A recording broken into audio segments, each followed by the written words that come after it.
October 7, 1943. Espiritu Santo, New Hebrides Islands.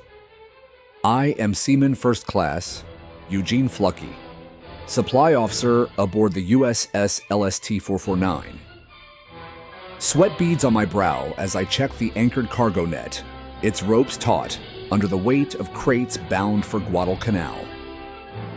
The deck vibrates from the engines below, and the salty spray stings my eyes in the humid dawn. Our convoy prepares to sail north, carrying supplies through waters patrolled by Japanese submarines. Records indicate that U.S. naval logisticians moved 1.5 million tons to Pacific bases annually, a steady flow that kept isolated outposts operational despite the threats. I double-check the lashings, ensuring every box of rations and ammunition stays secure for the voyage ahead. The horizon looks calm now, but reports of enemy wolf packs have reached us from recent runs. Tension rises in the silence of the harbor, broken only by the creak of metal and distant calls from the crew. We know the risks, the unseen torpedoes that could strike without warning. Yet the chain of islands depends on these deliveries, each one a link in the advance toward Japan. The net holds firm as I step back, the weight of the decision to sail pressing on all of us. Does this voyage turn the tide? In the vast expanse of the Pacific theater during World War II, the island-hopping campaign demanded a logistics network unlike any before. From late 1942 through 1945, U.S. forces advanced across chains of islands, from the Solomons to the Marianas and beyond. This strategy bypassed heavily fortified Japanese positions, seizing key outposts to build airfields and bases closer to Japan. The effort relied on naval resupply convoys coordinated by the U.S. Navy's Service Force Pacific Fleet, including units like Service Squadron 10. These mobile support groups operated from anchorages such as Espiritu Santo in the New Hebrides, Noumea in New Caledonia, and later Ulithi Atoll in the Carolines. Seaman First Class Eugene Fluckey served as a supply officer aboard the USS LST-449, a landing ship tank that formed part of these convoys. His vessel, typical of the workhorses in the fleet, carried everything from ammunition and rations to fuel and construction materials. The LST-449 participated in operations around Guadalcanal and the Central Pacific, navigating routes fraught with enemy submarines and air threats. Convoys often included a mix of Liberty ships, Victory ships, tankers, and escorts, sailing in formations to protect against Japanese wolf packs. Distances were immense, with voyages from San Francisco to forward bases averaging 40 days, and supplies moved over 6,000-mile lines of communication. The scale of these operations required precise coordination. Petroleum products alone averaged 830 tons per month in the first half of 1943, delivered by tankers to keep aircraft and vehicles operational. By the war's end, U.S. merchant shipping had reached 54.1 million tons total, transporting essentials like 88,000 tanks, 2.4 million trucks, and 41 billion rounds of ammunition. Daily supply requirements per serviceman in the Pacific stood at 67.4 pounds, covering food, fuel, and materials, a figure that multiplied across millions of troops scattered over isolated islands. Submarine threats added constant risk. Japanese doctrine focused submarines on fleet actions rather than commerce raiding, but they still sank 48 American merchant ships and over 100,000 tons of shipping between 1942 and 1943. U.S. escorts and intelligence helped mitigate losses, allowing convoys to maintain flow. Bases like Espiritu Santo grew into hubs with 400,000 square feet of outdoor storage and warehouses stocked for thousands. Reality check number 1. In January 1944, alone, U.S. submarines sank 300,000 tons of Japanese shipping, reversing the threat and securing sea lanes for Allied resupply. U.S. Navy Historical Center records. These convoys not only sustained combat, but adapted to terrain and weather, with ships unloading over beaches when ports were unavailable. Engineers built 111 airstrips and 441 piers, enabling faster turnaround. The system evolved from early chaos in Guadalcanal, where supplies arrived piecemeal, to streamlined operations by 1944. Mobile fleet trains, with oilers and repair ships, allowed underway replenishment, keeping task forces at sea for months. The human element grounded the effort. Crews like Fluckies faced typhoons, enemy patrols, and mechanical strains, yet delivered consistently. This adaptive maritime support set a precedent for extended campaigns, influencing future U.S. naval logistics in remote theaters. The coordinated voyages of U.S. naval logisticians through Japanese submarine threats formed the backbone of the Pacific Island hopping campaign. These efforts ensured that isolated outposts from Guadalcanal to Iwo Jima received steady supplies despite vast distances and enemy interdiction. By adapting convoy formations, escort tactics, and unloading methods to unpredictable conditions, supply officers like me maintained operational tempo. This meant calculating fuel consumption against submarine patrol patterns, adjusting routes based on intelligence from codebreakers, and prioritizing cargo nets for rapid beach transfers where harbors did not exist. The process involved precise mechanisms. Convoys sailed in zigzag patterns to evade torpedoes, with destroyers screening the flanks, while aircraft from escort carriers provided air cover. Data from hydrographic surveys guided selections of anchorages, reducing exposure time during offloads. In 1943, for instance, the average convoy speed held at 10 knots, balancing fuel efficiency with evasion needs, while turnaround times at bases improved from weeks to days through mobile repair units. This adaptive maritime support not only sustained combat forces, but set a legacy for U.S. operations in extended campaigns. It demonstrated how disciplined logistics could turn geographic challenges into strategic advantages, influencing post-war doctrines in remote theaters like Korea and Vietnam. The resolve of seafarers, grounded in data-driven decisions, ensured that no outpost fell to isolation.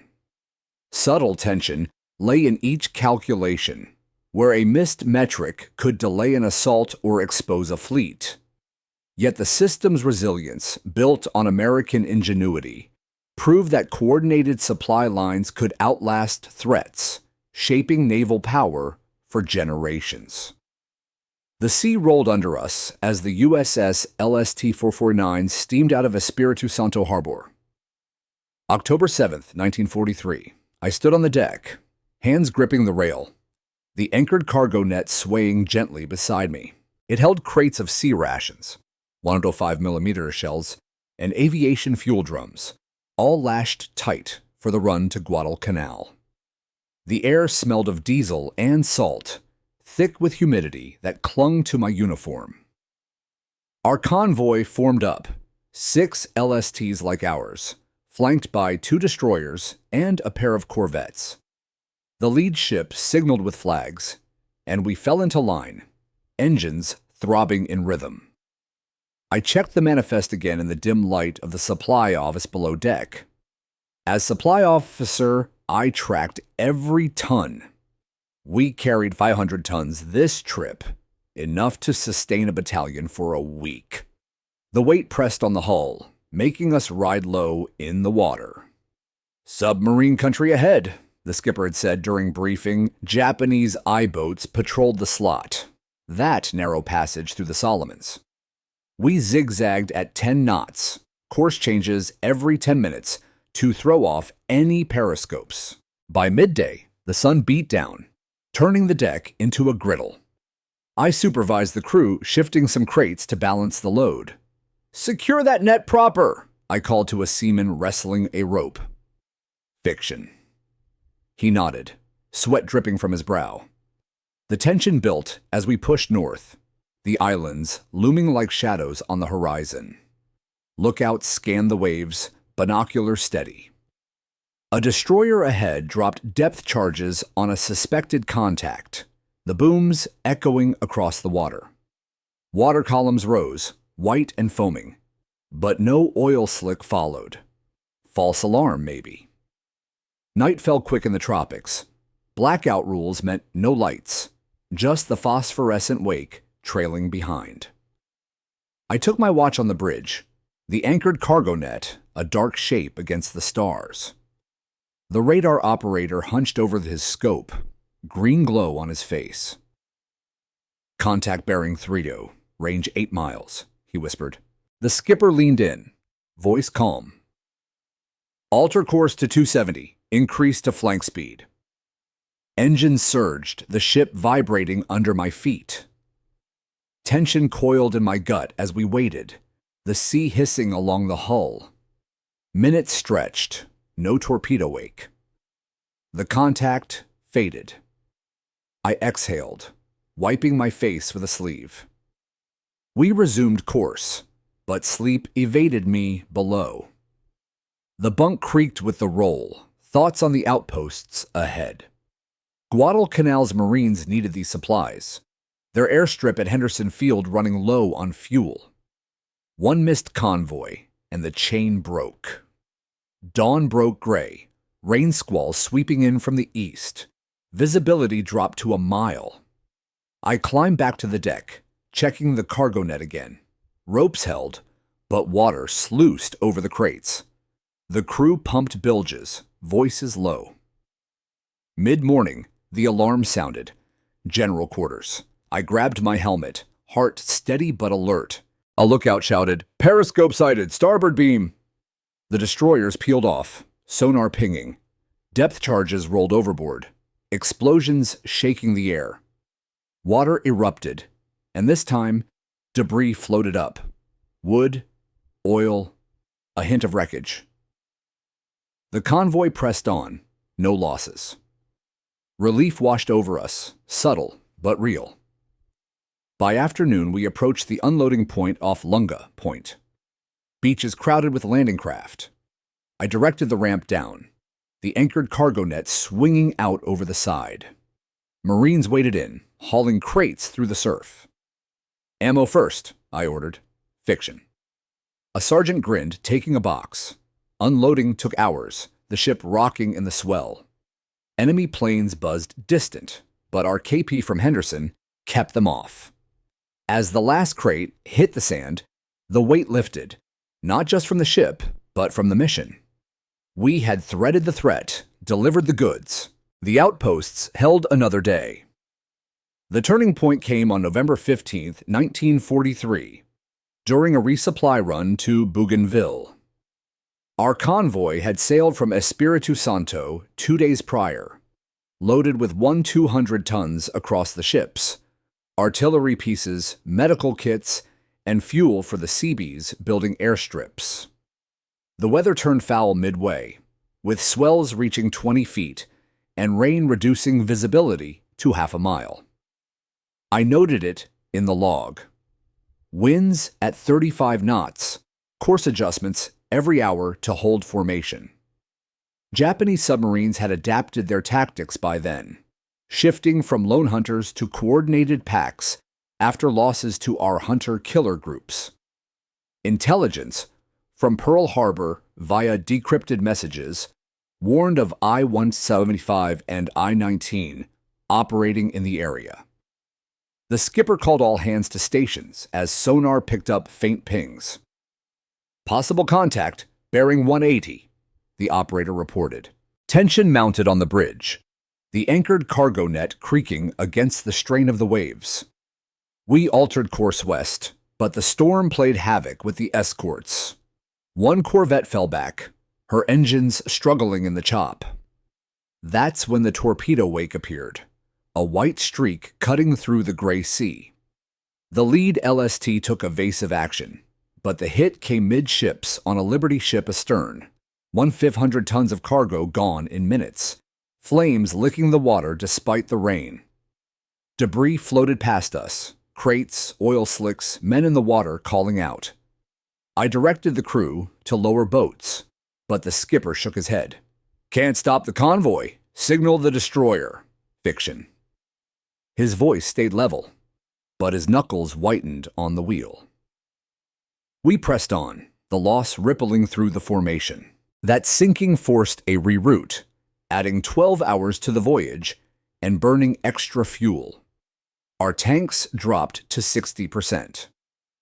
The outposts on Bougainville waited, their radios crackling with urgent requests for ammo as Japanese counterattacks intensified. This inflection shifted our approach. Convoys after that incorporated more air cover from escort carriers, reducing exposure time. Mobile repair tenders joined later runs, fixing damage at sea rather than in port. The storm and submarine strike highlighted how weather amplified threats, turning routine voyages into tests of endurance. Yet it reinforced the chain. One delay could stall an assault, but adaptive routing kept the flow steady. The anchored cargo net, now salt-crusted and frayed from the waves, symbolized the hold we maintained.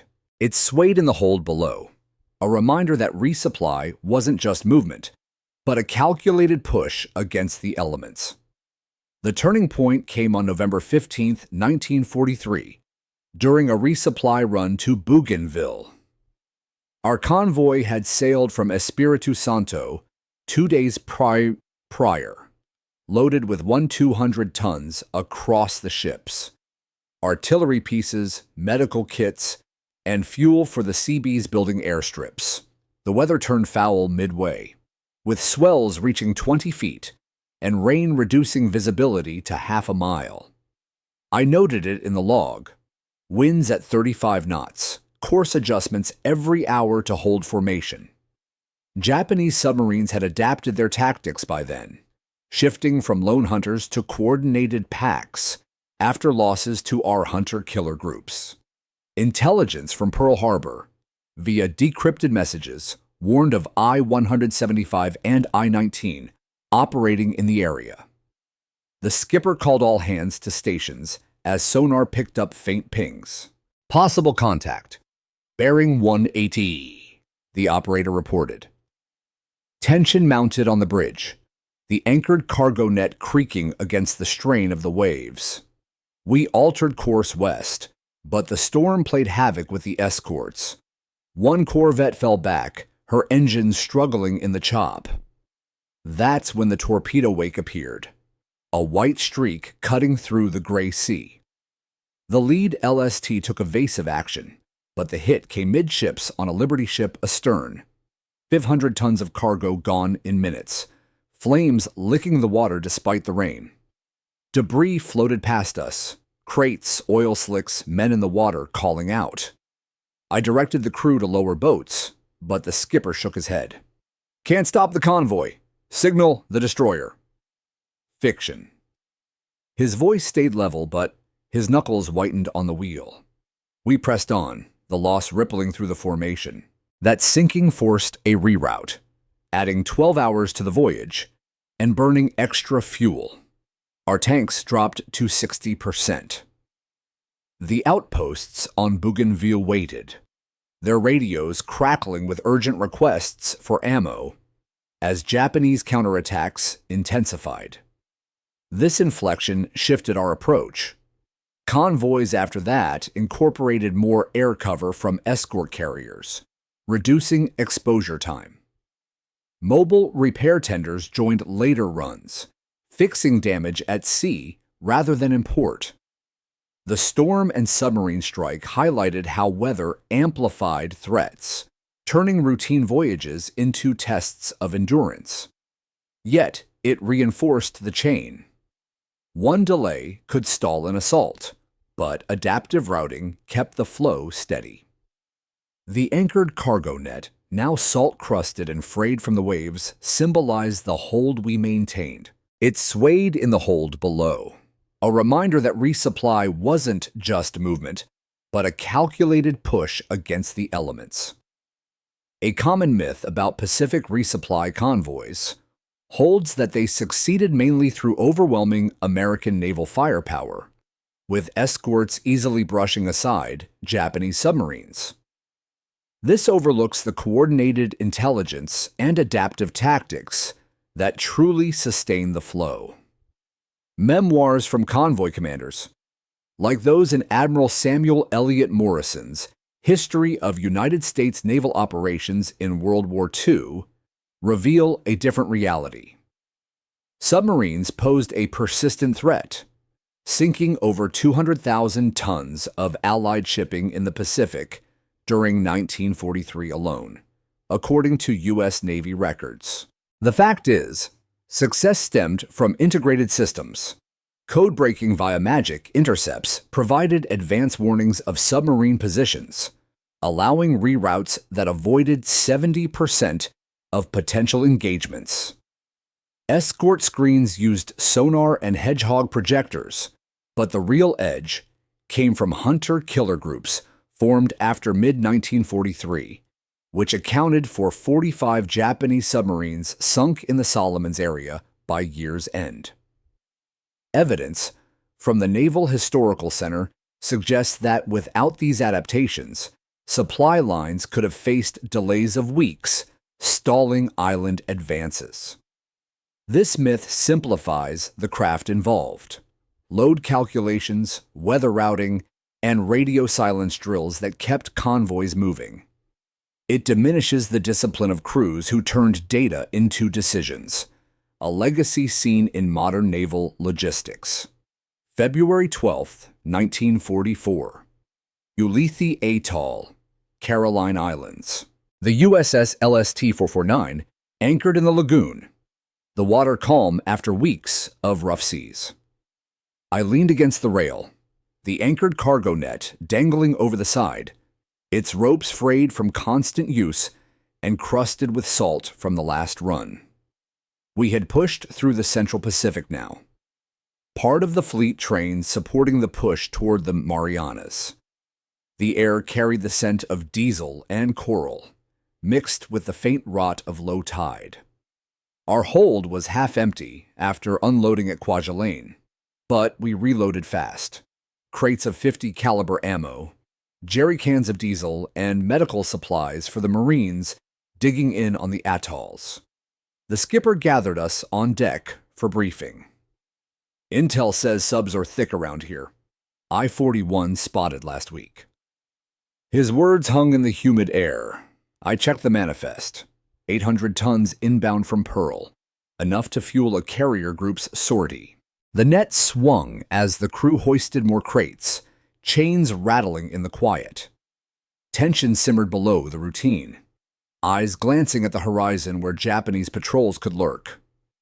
We weighed anchor at dawn, joining a convoy of ships, tankers heavy with avgas, Liberty ships stacked with construction gear. Escorts formed up, 4 destroyers and 2 escort carriers, their Wildcats circling overhead. I stood watch in the supply shack, logging fuel burn, 200 gallons per hour at 12 knots.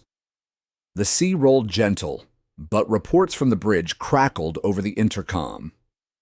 Contact bearing U-45, range 10 miles. Sonar pinged steady, a rhythmic beep that set nerves on edge.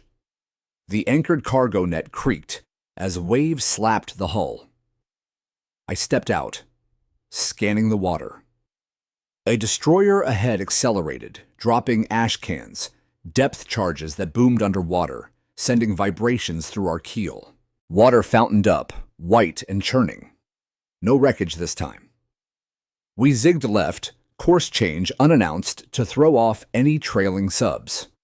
Hours passed in the heat, sweat soaking my shirt. A seaman handed me coffee, black and hot. Think they'll hit us today? Fiction. I shook my head. Focus on the net's knots. Night brought blackout, stars sharp above. I took the midwatch, the ship humming under my feet. Radar glowed in the dark, the operator murmuring fixes. Then the alarm. Torpedo wake, port side! The skipper ordered hard starboard, engines full. I braced against a bulkhead, the deck tilting. A streak cut the water, missing by yards, bubbles hissing past. The escorts countered hedgehogs firing forward, explosions lighting the sea, debris surfaced, oil, metal scraps. One sub down, perhaps. Dawn revealed the cost. A tanker astern-listed hit amidships, 10,000 barrels of fuel spilling into the ocean.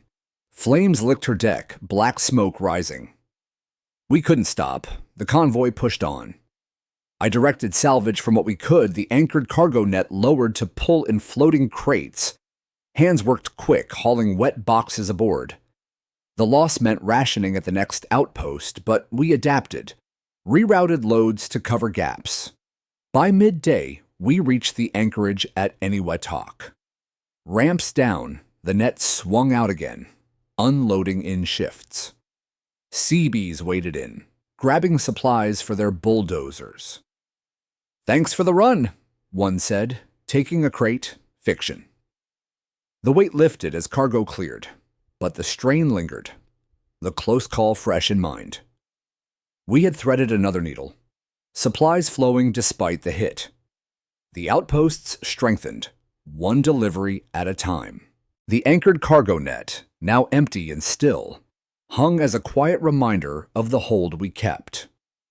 The micro-decisions during that February 1944 run to Ulithi Atoll rippled outward to the broader strategic picture in the Central Pacific. As supply officer, my choices on load distribution, prioritizing fuel drums over less critical gear, ensured the convoy maintained speed despite the torpedo strike. This kept the formation intact, allowing escorts to focus on threats rather than stragglers. On a macro scale, such adaptations enabled the seizure of key atolls, turning them into forward bases for the push to Saipan and Guam by June. Terrain played a central role.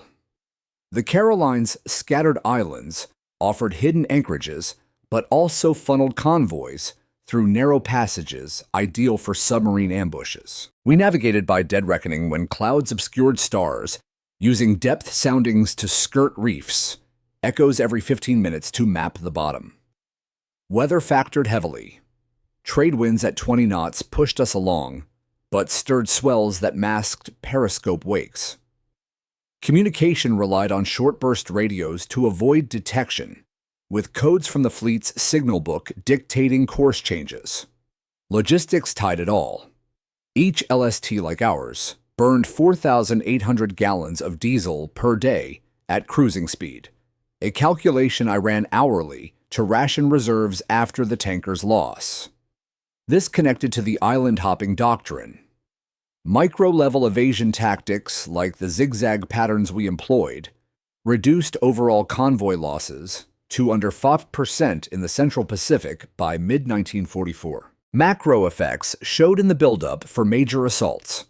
Supplies from these runs stocked 2.5 million gallons of avgas at Eniwetok, fueling B-29 raids on Japan. The anchored cargo net's role scaled up too. Rapid unloading via nets cut beach times from days to hours, allowing Seabees to construct piers that handled 10,000 tons weekly at forward bases. Enemy submarines adapted with kite and human torpedoes later, but our hunter-killer groups countered by integrating air patrols, sinking 57 Japanese subs in 1944 alone. The strategic shift. Convoys no longer just delivered. They enabled mobility, with fleet trains replenishing carriers at sea for continuous operations. This turned the Pacific from a barrier into a highway, shortening the war by months through sustained pressure. Reality check number 3. By 1944, U.S. convoys delivered 4.5 million tons of supplies to the Marianas Campaign, supporting 500,000 troops and 1,000 aircraft. U.S. Navy Bureau of Supplies and Accounts records. The system proved that disciplined micro-adjustments, lashings checked, courses plotted, built macro dominance, a legacy in how U.S. forces project power across oceans today. June 15, 1944, Saipan, Anchorage, Mariana Islands. The USS LST-449 rocked in the swell as invasion beaches burned in the distance. I gripped the rail, the anchored cargo net heavy with crates of plasma, mortar rounds, and barbed wire. 1,000 tons total for this run, enough to fortify the beachhead against Japanese banzai charges. Smoke hung thick, carrying the acrid smell of cordite and diesel fires. Our convoy had threaded through the Philippine Sea, dodging submarine packs that had already claimed 2 tankers en route from Eniwetok. The air hummed with tension, planes roaring overhead from the escort carriers, their props slicing the humid dawn. As supply officer, I directed the unloading from the bridge wing. The ramp lowered with a hydraulic whine, splashing into the surf. Marines waded out, faces grim under helmets, hauling lines to the net. "Prioritize the ammo," I called down. Fiction. A corporal nodded, water to his waist. The sea around us churned with landing craft, Higgins boats ferrying more troops ashore. Shells whistled inland, explosions rumbling like thunder. Japanese artillery answered from the hills, bracketing the water with geysers that soaked the deck. The skipper scanned the horizon through binoculars. "Oh, subs reported northwest. Keep it moving." His voice stayed even, but the strain showed in his set jaw. I checked the manifest again, pencil scratching notes. Fuel drums shifted to balance the list from earlier waves. The net swung out, lowered by winch, crates thumping into the shallows. Hands grabbed them quick, passing along a human chain. Sweat stung my eyes, the sun climbing hot. Lookouts called contacts, shadows under the waves that could be reefs or periscopes. Mid-morning, the alarm blared. "Enemy planes inbound!" Zero streaked in low from the north, machine guns chattering. Our AA guns opened up, tracers arcing skyward. A destroyer ahead erupted in fire. A bomb hit amidships. The convoy scattered, but we held position. Unloading couldn't stop. I ducked as a strafing run buzzed overhead, bullets pinging off the hull. The anchored cargo net jerked, a round clipping a rope. Crates tumbled into the water, bobbing like corks. "Secure that net," I shouted, scrambling down the ladder. Fiction. The crew chief cursed, tying off the brake. Tension peaked as submarines joined the fray. Sonar pinged frantic from the escorts. "Contact close, bearing 210. A torpedo wake foamed toward us, straight for the bow. The skipper ordered full reverse, engines groaning in protest. I braced against the stanchion, the deck shuddering.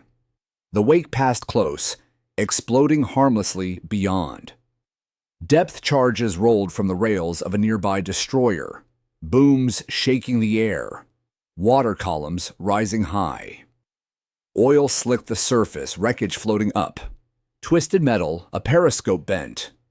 We pressed the unload, the net swinging again and again. Marines on the beach signaled urgent. their lines thinning under counterattacks. I tallied the offload. 600 tons gone in 3 hours, a record pace under fire. The hold lightened, the ship riding higher. A radio crackled from the beachmaster. "Need those mortars now?" We lowered the last batches, the net straining under the weight. Hands worked without pause, voices low but steady. A CB bulldozer churned sand nearby, building revetments with our wire. Afternoon brought the worst. A chitin, manned torpedo, launched from a hidden sub, streaking toward the convoy's center. Escorts fired wild, but it homed in on a Liberty ship laden with avgas. The explosion lit the sky, a fireball mushrooming upward, heat washing over us even at distance. Debris rained down, pattering on the deck like hail. The loss hit hard, 20,000 gallons gone, flames spreading on the water. I directed fire teams to hose the hull, preventing sparks from our own cargo. The anchored cargo net, now slick with oil, hung limp as we paused to assess. Fiction. Nods all around. Faces set. We resumed the net in motion once more. Planes from Task Force 58 swept in, driving off the remaining Zeros. Sub-Hunter circled, dropping more charges. By dusk, the hold stood empty. Supplies ashore were